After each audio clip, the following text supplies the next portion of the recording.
আসসালামু আলাইকুম প্রিয় শিক্ষার্থী বন্ধুরা, আজকে আমরা যশোর বোর্ড 2022 সালের কোশ্চেনটা দেখব।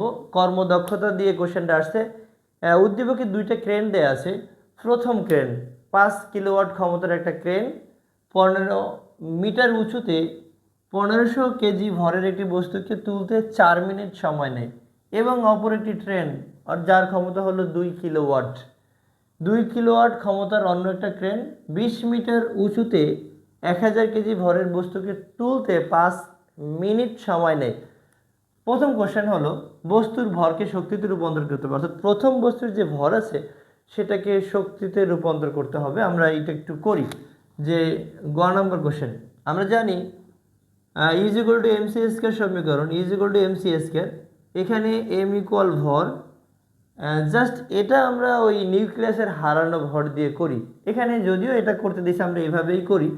এম ইকুয়াল হলো 1500 KG 1500 KG. Normally E is equal to m c square সমীকরণ এই বস্তুর ক্ষেত্রে করা হয় না, যে কোনো বস্তুর ক্ষেত্রে। এটা হলো ফিউশন বিক্রিয়ার মাধ্যমে যে কোনো একটা মৌলের নিউক্লিয়াসকে অন্য একটা মৌলের ভারী নিউক্লিয়াস, মানে একটা ভারী নিউক্লিয়াসকে হালকা নিউক্লিয়াস দিয়ে আঘাত করলে যে শক্তি নির্গত হয় সেটা দিয়ে আমরা কি কাজ করতে পারি, তখন এই সমীকরণটা আমরা ইউজ করি।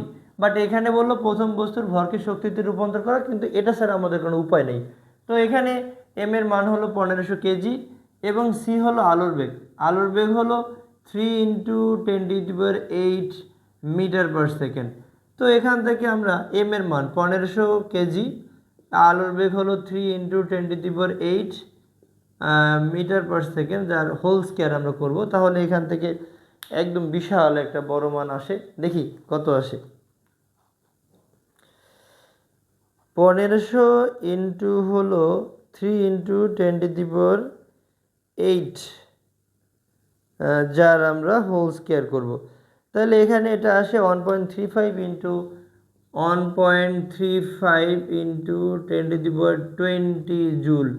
অন্য দিয়ে সাধারণত পারমাণবিক অস্ত্র তৈরি করা হয়। অল্প একটু ভর দিলেই, যেটাকে আলোর বর্গের সাথে গুণ করে অনেক বড় শক্তি পাওয়া যায়।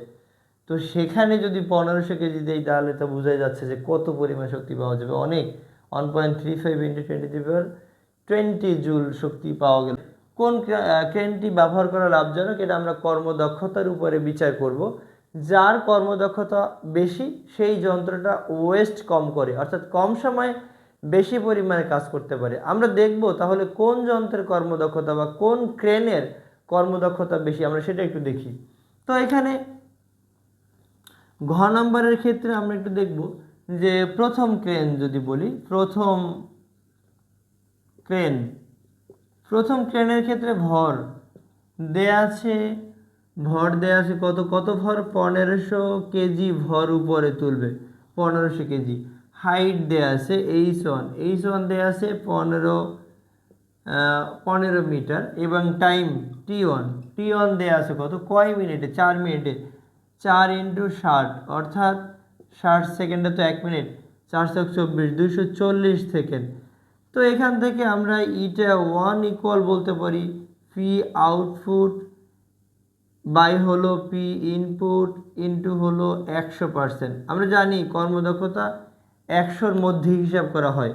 এবারে আমরা আউটপুটকে যদি পিকে যদি ভাঙাই আমরা পাবো পি ডাব্লিউ/টি। এখানে ডাব্লিউ হলো কাজ, এক্স্যাক্টলি কাজ কি, বিভব শক্তি, নিচ থেকে উপরে তুলতে যে শক্তিটা লাগে সেটা বিভব শক্তি। তার মানে এটা হলো এম জি এইচ বাই হলো টি। তার মানে আমরা লিখতে পারি পি আউটপুটকে ভেঙে লিখতে পারি এম জি এইচ বাই হলো টি ইন্টু পি এই ইনপুট, আর এখানে হবে 100%। তো এইখান থেকে আমরা এম এর মান জানি 1500, জি এর মান হলো 9.8 এবং হাইট হলো 15। শতকরা 100-র মধ্যে হিসাব করা হয়, এই জন্য 100%। টাইম টি মানে 240, এবং যন্ত্রের ক্ষমতা ইনপুট দেয়া আছে, ইনপুট কত দেয়া আছে, ক্রেনের ক্ষমতা 5 কিলোওয়াট 5 × 1000 মানে এটা 5000। তাহলে এটা হলো 5000 ওয়াট। এইটা তাহলে আমাদের কর্মদক্ষতা কত হবে আমরা সেটা বের করতে পারি। তাহলে 1500 ইন্টু হলো 9.8 ইন্টু হলো 15 ইন্টু হলো 100 ইন্টু হলো 100, 1500 ইন্টু 9.8 ইন্টু 15 ইন্টু হলো 100 ভাগ করতে হবে যন্ত্রের প্রদত্ত ক্ষমতা ইন্টু সময় দিয়ে। তো সময় 240 এবং প্রদত্ত ক্ষমতা হলো 5000। তাহলে এখান থেকে আমরা কর্মদক্ষতা পেয়ে যাই জাস্ট 18.375 18.375 18.375 এত পার্সেন্ট। তো প্রথম মোটরের বা প্রথম ক্রেনের কর্মদক্ষতা পাই 18.375। এবার আমরা দ্বিতীয় মোটরের বা দ্বিতীয় ক্রেনের কর্মদক্ষতা বের করতে চাই। এখানে M2 এর মান হলো 1000 কেজি, 1000 কেজি এবং হাইট H2 এর মান দেয়া আছে 20 মিটার উচ্চতা, 20 মিটার উচ্চতা দেয়া আছে এবং টাইম T2 দেয়া আছে 5 মিনিট। তার 5 ইন্টু 60 তার মানে 5 30, 300 সেকেন্ড হবে। 300 সেকেন্ড সময় লাগে উপরে তুলতে। এবং এইখানে ইনপুট দেয়া আছে পি ইনপুট, এটা ইনপুট 2 বললাম, এটাকে আমরা লিখতে পারি 2000 ওয়াট। তাহলে এখানে এইটা 2 ইজ ইকুয়াল টু হবে পি আউটপুট, এটাকে 2 বলি, এখানে পি ইনপুট এটাকে আমরা 2 বলি, ইন্টু হলো 100%। তো আমরা জানি আউটপুটকে ভাঙলে আমরা এমজিএইচ পাই। তাহলে এটা হলো এমজিএইচ, এটাকে M1, এটাকে আমরা বলি M2H2 ইন্টু 100% ভাগ হলো T2 ইন্টু ইনপুট 2, এটা আমরা বলি।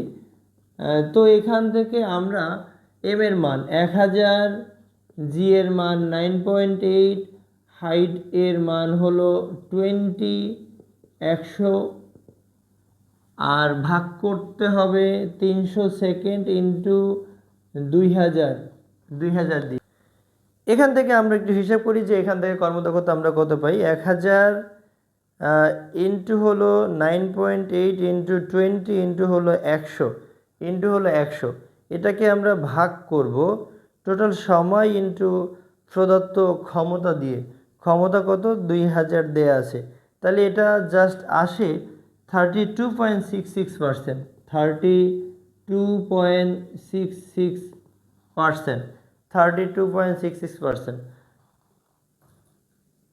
তাহলে এটাকে আমরা লিখতে পারি 66%, 32.67% লিখতে পারি।